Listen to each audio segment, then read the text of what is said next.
لا حول ولا قوة إلا بالله العلي العظيم. أعوذ بالله من الشيطان اللعين الرجيم. بسم الله الرحمن الرحيم.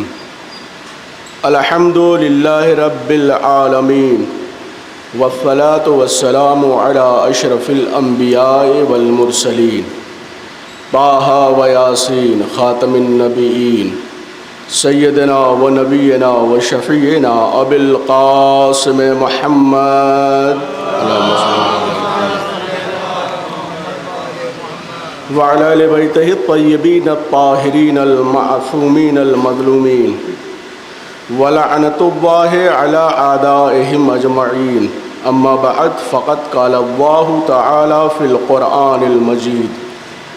بسم اللہ الرحمن الرحیم. انا اعطیناک الکوثر فصل لربک وانحر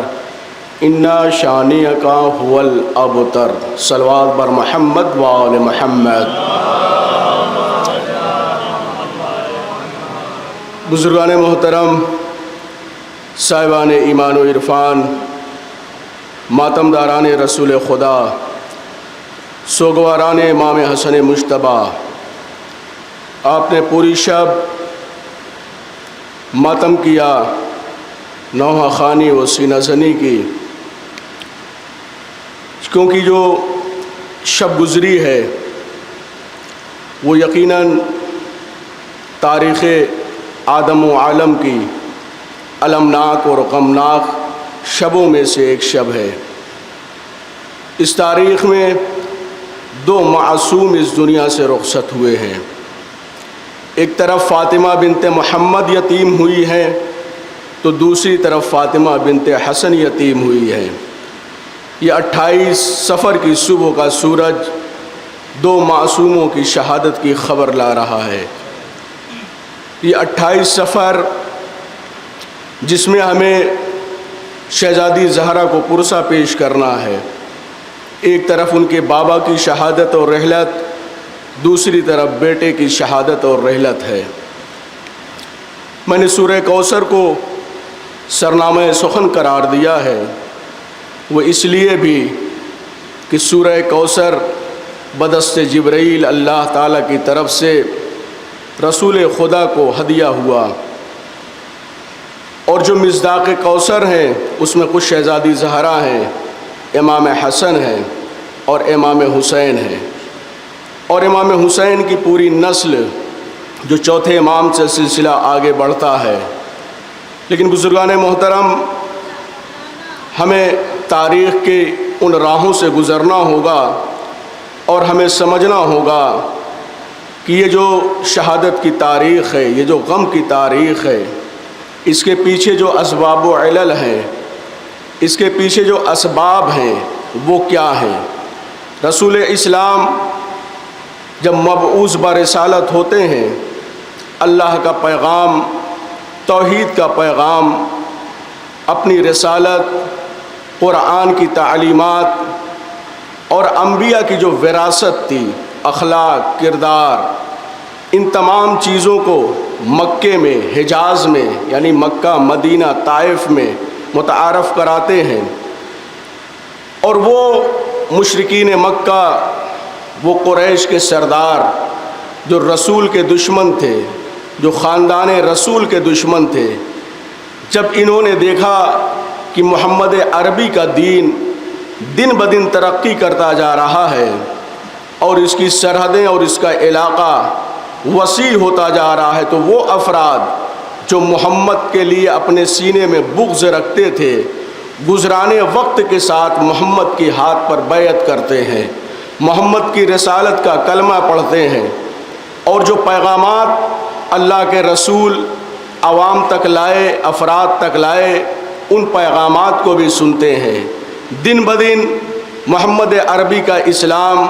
اس کی سرحدیں، اس کے ماننے والے جوق در جوق رسول اسلام کے ہاتھوں پر آ کر بیعت کر رہے ہیں. وہ افراد جنہوں نے محمد کی صداقت کا کلمہ پڑھا، جیسے ہی محمد نے اپنی رسالت کا اعلان کیا ان کی جان کے دشمن ہو گئے. لیکن وقت کے ساتھ ساتھ فتح مکہ کے بعد وہی افراد جو ہر وقت رسول سے دشمنی رکھتے تھے اور جو جنگیں لڑی گئیں تاریخ اسلام میں، جو اس طرف کے سفید دشمنان کے جو سردار تھے وہ سب بھی آ کر رسول اسلام کے ہاتھوں پر بیعت کرتے ہیں، لیکن یہ بیعت ظاہری دکھاوا تھی، یہ رسول کی رسالت کا اقرار ایک ڈھونگ تھا۔ انہوں نے ایمان کا چولا پہنا، اسی لیے جیسے ہی رسول اسلام کی آنکھیں بند ہوتی ہیں ان کے سینوں میں جو بغض چھپا ہوا تھا وہ پھر سے ظاہر ہو گیا، ورنہ جس محمد کی رسالت کا یہ کلمہ پڑھ رہے تھے اس کی میت، اس کا جنازہ 3 دن تک ان کے گھر میں نہ پڑا رہتا۔ اگر یہ مسلمان واقعی مسلمان تھے، صاحبان ایمان تھے، تو اپنے رسول کی میت کو تنہا نہیں چھوڑتے، اور رسول کی میت کو تنہا چھوڑنے کے بعد 3 دن تک سقیفہ بنی ساعدہ میں میٹنگ ہوتی رہی کہ محمد کا جانشین کون ہے، محمد کا خلیفہ کون ہے۔ اسی پر مسلمان لڑتے رہے، ایک طرف مہاجر تھے تو دوسری طرف انصار تھے، کبھی انصار کا حصہ غالب آتا تھا، کبھی مہاجرین کا حصہ غالب آتا تھا۔ آخر میں یہ طے پاتا ہے کہ مہاجرین میں سے فلاں شخص کو خلیفہ بنا دیا جائے۔ یہ خلیفہ کا بننا تھا، یہ سقیفہ بنی ساعدہ کا وجود میں آنا تھا کہ یہیں سے اہل بیت علیہ السلام پر ڈھائی جانے والی مصیبتوں کی تاریخ لکھی جا رہی تھی۔ یہ یہی سقیفہ ہے جہاں سے کربلا کے ہونے والے مظالم کی تاریخ سن 11 ہجری میں لکھی جا رہی تھی۔ یہی سقیفہ ہے جہاں سے سن 40 ہجری میں مولائے کائنات کے سر پر جو ضربت لگی اس کی تاریخ لکھی جا رہی تھی۔ محمد کی آنکھیں ابھی بند ہوئی ہیں، لیکن محمد کی آل، محمد کے اہل بیت کے لیے جو دشمنیاں تھیں وہ کروٹ لینے لگتی ہیں۔ اسی لیے آپ دیکھتے ہیں کہ رسول کائنات کی رحلت اور شہادت کے بعد وہ امام حسنین علیہ السلام جن کے بچپن کے واقعات، فضائل اور ان کی فضیلت کثرت سے ملتی ہے، رسول کے فوراً بعد کی جو زندگی ہے ہمارے ان اماموں کے فضائل کو دبایا جانے لگا۔ محررین اور تاریخ لکھنے والوں کے قلم خریدے جا چکے تھے، اور اہل بیت کے فضائل جو ان کا حق تھا جسے دنیا پر آشکار ہونا تھا، حکومت کی طرف سے یہ انتظام اور اہتمام کیا گیا کہ اہل بیت کے فضائل رقم نہ کیے جائیں، لوگوں کو بتائے نہ جائیں۔ آپ جانتے ہیں کہ سن 11 ہجری کے بعد جو پہلی خلافت ہے وہ خلافت تقریباً 2 برس چلتی ہے، اور اسی 2 برس میں شام کا والی جسے مقرر کیا جاتا ہے وہ ابو سفیان کا بڑا بیٹا ہوتا ہے۔ لیکن دوسری خلافت کے زمانے میں سن 17 اور 18 ہجری کے زمانے تک آتے آتے ابو سفیان کا دوسرا بیٹا جو مشہور ہے، جو یزید کا باپ ہے، اسے تخت خلافت پر یعنی شام کا والی اور گورنر بنا دیا جاتا ہے۔ یہاں سے اہل بیت علیہ السلام پر ڈھائی جانے والی مصیبتوں کی داستان اور تاریخ لکھی جا رہی ہے۔ امام حسنین علیہ السلام جنہیں رسول نے بارہا اپنی بزم میں پہچنوایا، کبھی سجدے کو طول دے کے پہچنوایا، کبھی دگانے میں اپنے دوش پر بٹھا کر اہل مدینہ کو پہچنوایا، امت کو بتایا کہ میرے نواسوں کو پہچان لو، میرے اہل بیت کو پہچان لو، اور دیکھو میرے بعد ان کا خیال رکھنا۔ لیکن کیسا خیال رکھا گیا کہ 11 ہجری میں رسول کی رحلت ہوتی ہے، اور رسول کی تدفین کے فوراً بعد اہل بیت کا خیال اس طرح کیا گیا کہ فاطمہ کے دروازے پر یہی مسلمان آگ اور لکڑیاں لے کر اکٹھا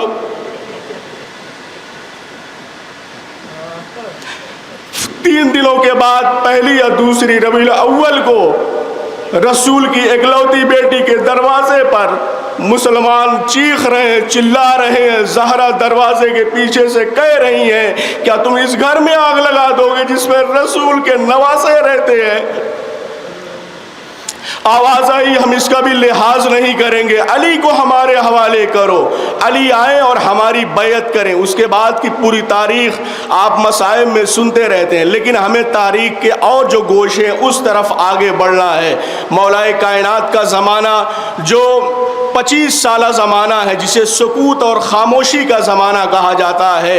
اصطلاحاً کہا جاتا ہے، لیکن مولا خاموش نہیں تھے، یعنی مولا تخت خلافت پر نہیں تھے، لیکن جو دین کے مسائل تھے، جو مسلمانوں کے مسائل تھے، جو حق اور انصاف کے مسئلے تھے، اس کو علی حل کر رہے تھے۔ تخت خلافت پر کوئی بھی بیٹھا رہا ہو، لیکن علی نے جب دین کا معاملہ آیا، شریعت کی بات آئی، تو علی پیش رہے، اور اس کے بعد 25 سالہ یہ حکومت جو دوسرے خلفاء کی تیسرے خلیفہ تک کی رہی ہے۔ اب یہاں پر مدینے میں بلوہ ہوتا ہے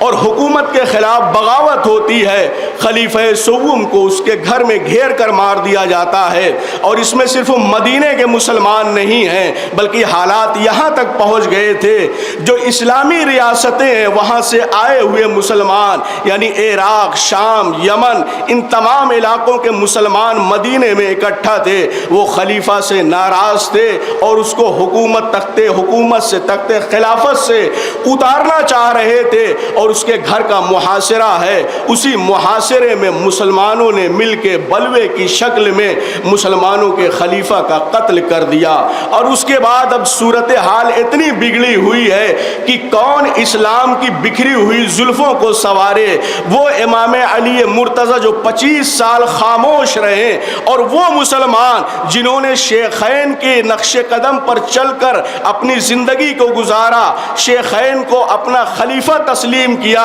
وہ بھی علی کے در دولت پر اکٹھا ہوئے ہیں۔ یا علی آپ ہاتھ بڑھائیے، ہم بیعت کرنا چاہتے ہیں، یا علی آپ ہاتھ بڑھائیے، آپ حکومت سنبھالیے، آپ تخت خلافت سنبھالیے۔ علی انکار کر رہے ہیں، مجمع مصر ہے، اصرار کر رہا ہے کہ تاریخ کہتی ہے کہ مولائے کائنات ایک طرف کھڑے تھے، درمیان میں دونوں بیٹے امام حسن امام حسین ہیں، مجمع کو یہ ہاتھ سے روکنا چاہ رہے ہیں، لیکن مجمع ہجوم مولائے کائنات پہ ٹوٹ کر آ رہا ہے، اور یہ ہمارے دونوں امام، دونوں شہزادے اپنے ہاتھ سے مجمع کو روکنا چاہتے ہیں، اور اس میں مجمع اتنا زیادہ تھا کہ ہمارے یہ دونوں امام حسن و امام حسین زخمی ہو جاتے ہیں۔ مسلمان پگلایا ہوا ہے کہ علی آئیے اور بگڑے ہوئے حالات کو سنبھالیے، ہم آپ کے ہاتھوں پر بیعت کرنا چاہتے ہیں۔ علی نے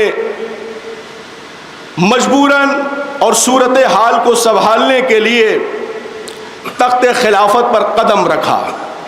لیکن علی کی سیرت، علی کا کردار، حکومت علی کی محتاج ہے، علی جو ہے حکومت اور خلافت کے محتاج نہیں ہے۔ اسی لیے مولا کائنات نے جب ظاہری حکومت کو سنبھالا، خلافت کو سنبھالا، تو اسی زمانے میں پیرللی ایک دوسری حکومت شام سے جو بغاوت ہوتی ہے امیر شام کی طرف سے، رسول کے بعد سن 35 ہجری تک کا جو زمانہ ہے، اس زمانے میں مسلمانوں کا ایک خلیفہ رہا اور تمام اسلامی ریاستوں پر حکومت کی، لیکن جیسے ہی علی نے تخت خلافت پر قدم رکھا، شام سے بغاوت ہوتی ہے، امیر شام نے اپنی بھی حکومت کا اعلان کر دیا۔ یہ نوبت یہاں تک اس لیے آئی کہ پہلے کے خلفاء نے شام کے والی کو اتنے اختیارات دے رکھے تھے کہ اس کا حوصلہ بڑھتا گیا،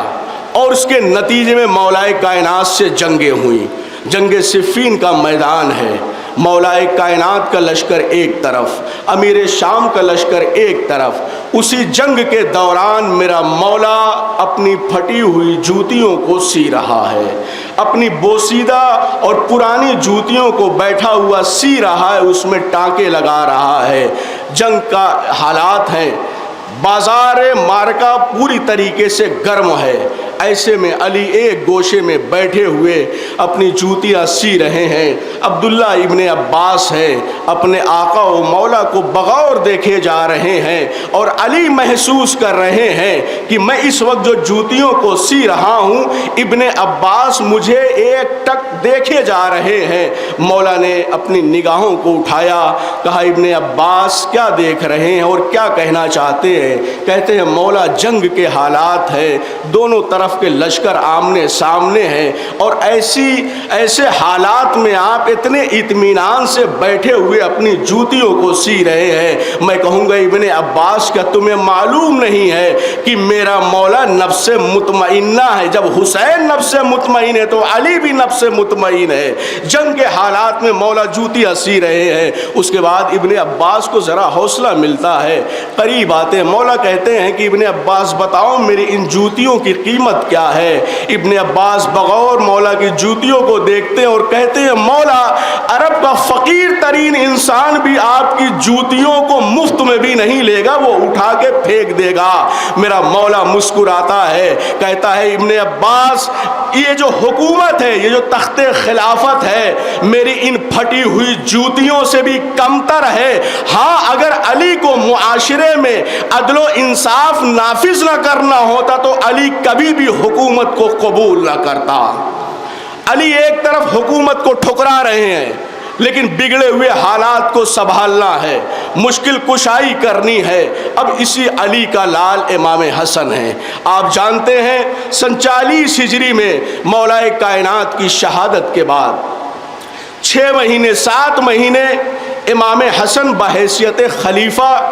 تخت خلافت پر رہتے ہیں، لیکن شام کی وہ بغاوت جو مولا کائنات کے زمانے میں رہی، حسن کے زمانے میں وہ اور تیز ہوتی ہے، حتیٰ کہ مولا کائنات کہ جو صحابی تھے جو جنگوں میں ساتھ رہے، مولا نے ان کی بھی بڑی مذمت کی ہے نہج البلاغہ میں۔ مولا یہاں تک کہتے تھے کہ امیر شام اپنا ایک سپاہی مجھے دے دے اور میں اپنے 10 سپاہیوں کو اس کے حوالے کر دوں گا۔ مولا یہ کہنا چاہ رہے تھے کہ وہ جو گمراہی کے راستے پر ہے، اس کے جو پیچھے لوگ چل رہے ہیں، جو اس کے سپاہی ہیں، جو اس کے لشکری ہیں، وہ جانتے ہیں کہ وہ غلط رہبر کے راستے پر چل رہے ہیں، پھر بھی اس کی پیروی کر رہے ہیں، اور تم میرے ساتھ رہتے ہوئے جانتے ہو کہ میں امام برحق ہوں، اس کے بعد بھی تم میری باتوں سے انحراف کر رہے ہو۔ تو مولا کائنات جن کے اپنے زمانے میں جو 3 جنگیں ہوئی ہیں، مولا نے بڑی مشکل سے اپنے سپاہیوں کو سنبھالے رکھا۔ کبھی کوئی اس طرف جاتا تھا، کبھی کوئی اس طرف جاتا تھا۔ جنگ صفین میں نیزے پر قرآن بلند ہوتا ہے، اس کے بعد خود مولا کے سپاہی اور لشکر بغاوت کر دیتے ہیں کہ ہم نیزے پر قرآن دیکھ رہے ہیں، ادھر سے امن اور صلح کا پیغام آ رہا ہے، ہم ان سے جنگ نہیں کریں گے۔ مولا کہہ رہے تھے یہ فقط اور فقط دھوکہ ہے، نیزے پر ادھر جو قرآن بلند ہے اس کے دھوکے میں تم مت آؤ، اور علی جو خود قرآن ناطق ہے تمہیں حکم دے رہا ہے کہ آگے بڑھو، لیکن مولا کائنات کی باتوں کو یہ سن نہیں رہے تھے اور اس پر عمل نہیں کر رہے تھے۔ مولا کائنات کی شہادت ہوتی ہے، 7 مہینے تک ہمارا دوسرا امام بحیثیت خلیفہ کوفے میں رہتا ہے، اور اس کے بعد اب امیر شام کی طرف سے یلغار ہوتی ہے، جاسوس ہیں جو امام کے لشکر میں شامل ہیں۔ امام چاہتے ہیں کہ میں پیش قدمی کروں، لیکن لشکر ساتھ نہیں دے رہا ہے، اور خود مولا کائنات کی شہادت کے بعد مسلمانوں کے حوصلے پست ہوئے تھے، یعنی جو مولا کے ساتھ تھے، جو مولا کے لشکر میں تھے، ان سب کے حوصلے پست ہو گئے تھے۔ حالات یہاں تک پہنچے، امام حسن نے پورے حالات کا جائزہ لیا کہ اگر میں پیش قدمی کرتا ہوں تو اس کے نتیجے میں دونوں طرف سے خون بہے گا اور دین اسلام میں ایک تفرقہ ہوگا اور دین اسلام کا شیرازہ بکھر جائے گا۔ اب اس کے بعد جو صلح کی شرطیں لکھی گئی ہیں، مولا حسن نے جو صلح کی شرطیں لکھی ہیں، اس میں پہلی شرط یہ تھی کہ تم یعنی امیر شام قرآن و سنت پر عمل کرو گے۔ مولا کا شرط میں یہ شرط لکھنا بتاتا ہے کہ جو امیر المومنین اور خلیفۃ المسلمین بنا بیٹھا ہے وہ قرآن و سنت پر عمل نہیں کر رہا تھا، اس لیے امام اس میں لکھ رہے ہیں۔ امام نے آگے اس میں لکھا کہ تم شیعان علی کے گھروں کو تاراج نہیں کرو گے، علی کے چاہنے والوں کو، اہل بیت کے چاہنے والوں کو قتل نہیں کرو گے، ساتھ ہی ساتھ مولا کائنات کو جو ممبروں سے گالیاں بکی جا رہی ہیں اس پر فوراً پابندی لگاؤ گے، اور ان شرطوں میں سے ایک اہم شرط یہ تھی کہ تم خود سے اپنا ولی عہد اور جانشین مقرر نہیں کرو گے۔ حالانکہ ان تمام شرطوں پر امیر شام نے عمل نہیں کیا، لیکن لیکن جو ایک شرط یہ تھی کہ تم اپنا ولی عہد مقرر نہیں کرو گے، تم اپنا جانشین نہیں بناؤ گے۔ یہاں پر آ کر امیر شام کی ساری مکاریاں اور عیاریاں ختم ہو جایا کرتی تھی۔ وہ پریشان تھا کہ میں نے صلح کے شرائط پہ دستخط تو کر دیے ہیں، لیکن جو اس کے دل کا ارمان تھا، وہ جو آنکھوں میں سپنے سجوئے بیٹھا تھا کہ میں خود اپنے ہاتھوں سے اپنے بیٹے کو تخت خلافت پر متمکن کروں، میں اپنی آنکھوں سے اپنے بیٹے یزید کو تخت خلافت پر دیکھوں، یہ جو ارمان اس کے دل میں تھا، حسن کے رہتے ہوئے اس کا پورا ہونا ناممکن تھا۔ اسی لیے امیر شام حج کا موقع ہے، مکے میں اپنے پورے لاؤ لشکر کے ساتھ آتا ہے، اور مکے میں جب حج کے فرائض کو انجام دے لیتا ہے، ارادہ کرتا ہے کہ ہم مدینے کی طرف جائیں گے، اور مدینے میں جا کر جو بڑے افراد ہیں، جو اکابرین ہیں، جو خلفاء کے بیٹے ہیں، جو تابعین ہیں، میں ان سے ملاقات کروں گا اور ان کے دلوں کو ٹٹولوں گا کہ میرے بیٹے یزید کے بارے میں آپ لوگوں کی کیا رائے ہے، کیا میں اپنے بیٹے یزید کی جانشینی کا اعلان کر دوں۔ یہ پورے لاؤ لشکر کے ساتھ ہیرے جواہرات، سونے چاندی، اشرفیاں، مال و زر و دولت کے ساتھ مدینے میں داخل ہوتا ہے، اور جہاں پڑاؤ ہوتا ہے اہل مدینہ میں اعلان ہو جاتا ہے کہ وقت کا خلیفہ آیا ہے، تم لوگوں سے، آپ لوگوں سے ملاقات کرنے کے لیے۔ خاندانوں کے بڑے افراد امیر شام سے ملنے آتے ہیں، اور بزم سجی ہوئی ہے، مسند پر بیٹھا ہوا ہے، اپنا اور اپنے آباء و اجداد کے قصیدے پڑھ رہا ہے، اور جو خاندانوں کے بزرگ تھے، جو سردار تھے، ان کو بلا بلا کر وہ ہیرے جواہرات، سونے چاندی، جو قیمتی اشیاء کے تحائف اور جھولیاں لے کر آیا تھا، اٹھا اٹھا کے لوگوں کو دے رہا ہے، اور لوگوں کو یہ باور کرانا چاہتا ہے کہ تم سب میرے ماتحت ہو، سب سے بڑا میں ہی ہوں۔ یعنی گویا ایک طرح سے یہ رشوت دے رہا تھا تحفے کی شکل میں، تاکہ یہ لوگ میرے بیٹے یزید کی خلافت کی حمایت میں آواز اٹھائیں۔ تحفہ بٹ رہا ہے، اور مرحبا مرحبا، آفرین آفرین کی صدائیں ہیں۔ ایسے میں غروب آفتاب سے قبل امام حسن کو بھی خبر دی جا چکی تھی۔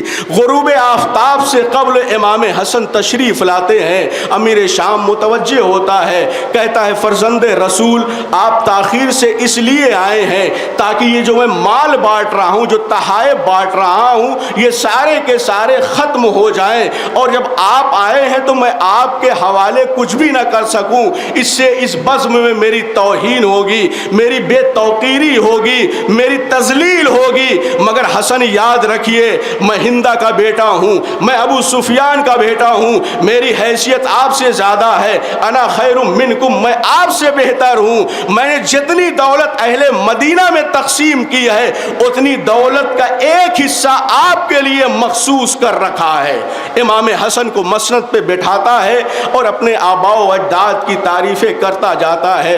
امیر شام کے ساتھ شام سے آیا ہوا ایک شخص، اس کا سپاہی، امام حسن کے چہرے کو بغور دیکھ رہا ہے، چہرے پہ جلال و جمال کے امتزاج کو پڑھ رہا ہے، چہرے کی ہیبت سے مبہوت ہو رہا ہے، چہرے کے نور کو دیکھ کے اسی میں غرق ہے، محو ہے، اور وہ ایسا مستغرق تھا، ایسا غرق تھا کہ امام نے جیسے ہی اپنی مسند چھوڑتے ہیں، اور جیسے ہی مسند چھوڑتے ہیں، اس سے قبل کہ اپنی جوتیوں میں اپنا پیر رکھیں،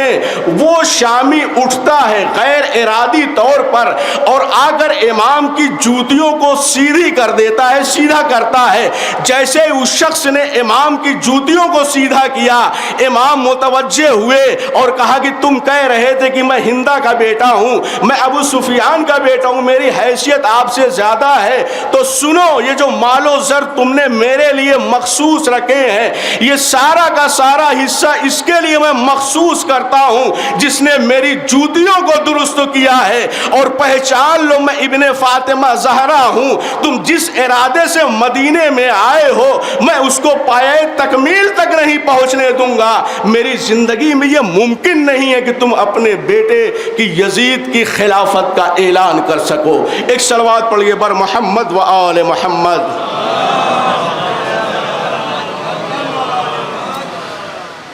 امیر شام ان تمام پوری صورتحال اور سیاسی ماحول سے پریشان ہے، اور حسن کے رہتے ہوئے وہ جو چاہ رہا ہے اس کو عملی جامہ نہیں پہنا پا رہا ہے۔ اس لیے امام حسن جہاں ایک طرف مدینے کے بڑے افراد اکابرین کو امیر شام کنونس کرنا چاہتا ہے، لیکن حسن کے رہتے ہوئے کسی میں ہمت نہیں ہے کہ جو یزید کی حمایت کرے۔ اسی لیے جب یہ شخص شام واپس جاتا ہے، مشیروں کو بلاتا ہے اور کہتا ہے کہ حسن کے رہتے ہوئے میں اپنے بیٹے کو خلافت کے تخت تک نہیں پہنچا پاؤں گا، اور تم لوگ کوئی انتظام، کوئی اہتمام کرو کہ حسن اس دنیا سے رخصت ہو جائیں، حسن کو قتل کرو، حسن کو مارو، اور میں کسی بھی صورت سے اپنے بیٹے کو خلیفہ اپنی زندگی میں بنانا چاہتا ہوں۔ عمرو عاص کو بلاتا ہے، عمرو عاص مشورہ کرتا ہے کہ آپ اشعث ابن قیس سے رابطہ کیجیے۔ اشعث ابن قیس وہ منافق انسان ہے جس نے سن 40 ہجری میں مولا کائنات کے قاتل عبد الرحمن ابن ملجم مرادی کی ملاقات قطامہ نامی عورت سے کرائی تھی اور تمام معاملات طے کرائے تھے۔ اسی کا بیٹا محمد ابن اشعث جو میدان کربلا میں قاتلان امام حسین میں سے ہے، اسی کا بیٹا قیس ابن اشعث یہ بھی قاتلان امام حسین میں سے ہے۔ محمد بن اشعث واقعات کربلا سے قبل کوفے میں جناب مسلم کو گرفتار کر کے دارالامارہ تک لانے والا شخص، اور کہتے ہیں کہ جب جلاد نے جناب مسلم کے سر کو قلم کیا ہے، لاشے کو کوٹھے سے زمین پر پھینکنے والا یہی شخص تھا۔ ایسے بدبخت بھائیوں کی بہن جعدہ بنت اشعث، اشعث ابن قیس سے رابطہ ہوتا ہے اور انعام کا اعلان ہوتا ہے کہ اگر تم ہمارا یہ کام یعنی امام حسن مجتبیٰ کی زندگی کا خاتمہ اپنی بیٹی کے ذریعے کروا دو تو 1,00,000 درہم اور تمہاری بیٹی کا عقد میں اپنے بیٹے یزید سے کر دوں گا۔ جعدہ اس کے بعد تلاش اور جستجو میں ہے کہ کب موقع آئے اور میں حسن کی زندگی کا خاتمہ کروں۔ اس بدبخت نے، اس ملعونہ نے امام کو کئی دفعہ زہر دیا، کبھی انگور میں دیا، کبھی کھجوروں میں دیا، لیکن یہ جو تاریخ ہے، اس تاریخ میں امام حسن مجتبیٰ جو آخری بار زہر انہوں نے اپنے گلے سے اتارا ہے، روم سے آیا ہوا یہ زہر ہے، اس ملعونہ نے پانی کے ظرف میں زہر کی چند بوندوں کو ملایا ہے، اور اس کے بعد جیسے ہی امام نے پانی کے چند گھونٹ نوش فرمائے ہیں، امام تڑپ جاتے ہیں۔ امام تڑپ جاتے ہیں اور کہتے ہیں کہ ایسا محسوس ہو رہا ہے کہ میرے گلے سے لے کے ناف تک اندر ہی اندر کوئی میرے ٹکڑوں کو کاٹ رہا ہے۔ امام کی اس کیفیت کو دیکھنے کے بعد جعدہ گھبرا جاتی ہے،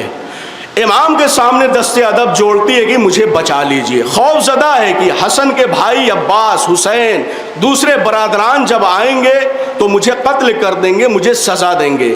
اتنا کریم امام ہے، اپنے ہاتھوں سے اشارہ کرتا ہے کہ دروازے کے پیچھے کے دروازے سے جاؤ، تم نکل جاؤ، اور یہ فوراً دروازے سے نکلتی ہے، مروان بن حکم سے ملاقات کرتی ہے۔ مروان بن حکم اس کو شام منتقل کرتا ہے، اور تاریخ کہتی ہے کہ شام میں پہنچنے کے بعد امیر شام اس کو جواب دیتا ہے کہ جب تم حسن جیسے شریف النفس شوہر کے ساتھ تم نے بے وفائی کی ہے تو تم میرے بیٹے یزید کے ساتھ بھی ایسا ہی کرو گی۔ اور اس کے بعد کہتے ہیں کہ یہ غائب کرا دی گئی، قتل کر دیا گیا۔ ادھر امام حسن کی عجب کیفیت ہے، زہر اثر کر رہا ہے۔ اس سے قبل امام کو جتنی دفعہ زہر دیا گیا، امام بیمار ہوئے اپنے نانا کی قبر پر جا کر دعا کرتے تھے، اور دعا کرنے کے بعد صحت یاب ہو جاتے تھے، لیکن اس بار زہر اثر کر رہا ہے، امام کی کیفیت بدل رہی ہے۔ امام ایک ایک کو اپنے قریب بلا رہے ہیں، ام فروہ سے کہتے ہیں کہ لگن لاؤ اور میرے سامنے رکھ دو۔ کہتے ہیں جیسے ہی لگن تشت امام کے سامنے رکھا گیا ہے، اب امام نے جو قے کی ہے تو اس قے میں جگر کے ٹکڑے گر رہے تھے، اس قے میں امام کے جگر کے ٹکڑے گر رہے تھے۔ 3 برس کا قاسم وہیں پر کھڑا ہے، امام کہتے ہیں بیٹا قاسم جاؤ میری بہنوں کو خبر کرو، رات کا سناٹا ہے، 3 برس کا قاسم ہے۔ زینب و کلثوم کے دروازے پر پہنچ کر دق الباب کرتا ہے، جب زینب یہ یہ سنا ہوگا کہ رات کے سناٹے میں 3 برس کا قاسم میرے دروازے پر مجھے بلانے آیا ہے، تو زینب وہی تڑپ گئی ہوں گی کہ مالک میرے بھائی حسن کی خیر ہو، مالک میرے بھائی حسن کی خیر ہو۔ ادھر قاسم اپنی پھوپھیوں کو بلا رہے ہیں، اس طرف حسین و عباس اپنے بھائی کے شانے کو سنبھالے ہوئے ہیں، لیکن جیسے ہی زینب حجرے میں داخل ہونا چاہتی ہیں، ہمارا امام کہتا ہے فروا لگن کو ہٹا دو، میری بہن کی نظریں اس پہ نہ پڑ جائے۔ میں کہوں گا مولا حسن آپ اس تشت کو ہٹا رہے ہیں جس میں آپ کے جگر کے ٹکڑے گرے ہوئے ہیں۔ ارے آپ کی بہن زینب وہ صابرہ ہے کہ میدان کربلا میں آپ کے اسی 3 برس کا جو قاسم ہے جب 13 برس کا ہوگا، اس کی لاش کے ٹکڑوں کو بھی زینب دیکھے گی، بھائی کے گلے پہ خنجر بھی دیکھے گی۔ اب اس کے بعد امام ایک وصیت کر رہے ہیں، اور امام کا عجب عالم ہے، امام تڑپ رہے ہیں اور کہتے ہیں کہ بھیا حسین میرے 3 برس کے قاسم کو میرے سینے پر لٹاؤ، میرے سینے میں ایک آگ لگی ہوئی ہے، شاید میرا بیٹا جب میرے سینے پر لیٹے تو مجھے کچھ ٹھنڈک مل جائے۔ کبھی قاسم کو سینے سے لگاتے ہیں، کبھی عباس کو بلا کے سمجھاتے ہیں کہ بھیا عباس ہمارے پاس صبر کرنا، اور وصیتوں میں سے ایک وصیت یہ تھی کہ بھیا حسین مجھے نانا کے پہلو میں دفن کر دینا۔ ابھی ایک منظر آپ ملاحظہ کریں گے، یہاں امام حسن مجتبی کا یہ تابوت رکھا ہوا ہے، اختتام مجلس کے فوراً رسول خدا کا تابوت رکھا جائے گا۔ اس منظر کو آپ دیکھیے گا اور محسوس کریے گا کہ حسن کی وصیت یہی تھی کہ میں نانا کے پہلو میں دفن ہونا چاہتا ہوں۔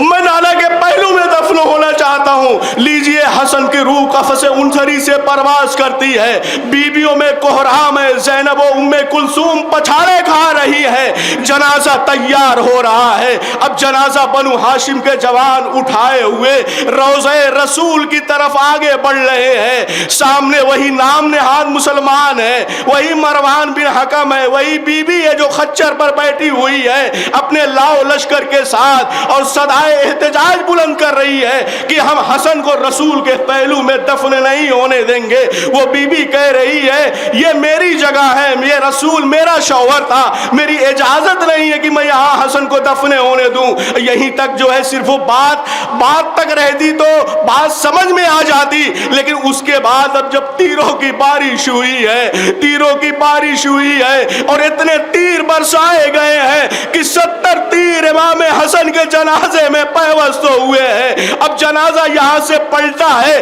تو بقی کی طرف نہ جا کے گھر کی طرف آ رہا ہے، محلہ بنی ہاشم میں دوبارہ سے کوہرام ہے۔ زینب و ام کلثوم تڑپ جاتی ہے کہ یہ بہن یہ دوبارہ سے رونے کی آوازیں کیسی آ رہی ہے۔ دروازے پر جا کر معلوم ہوتا ہے کہ حسن کا جنازہ واپس آ رہا ہے، اور جنازہ جب واپس آیا ہے تو صرف اور صرف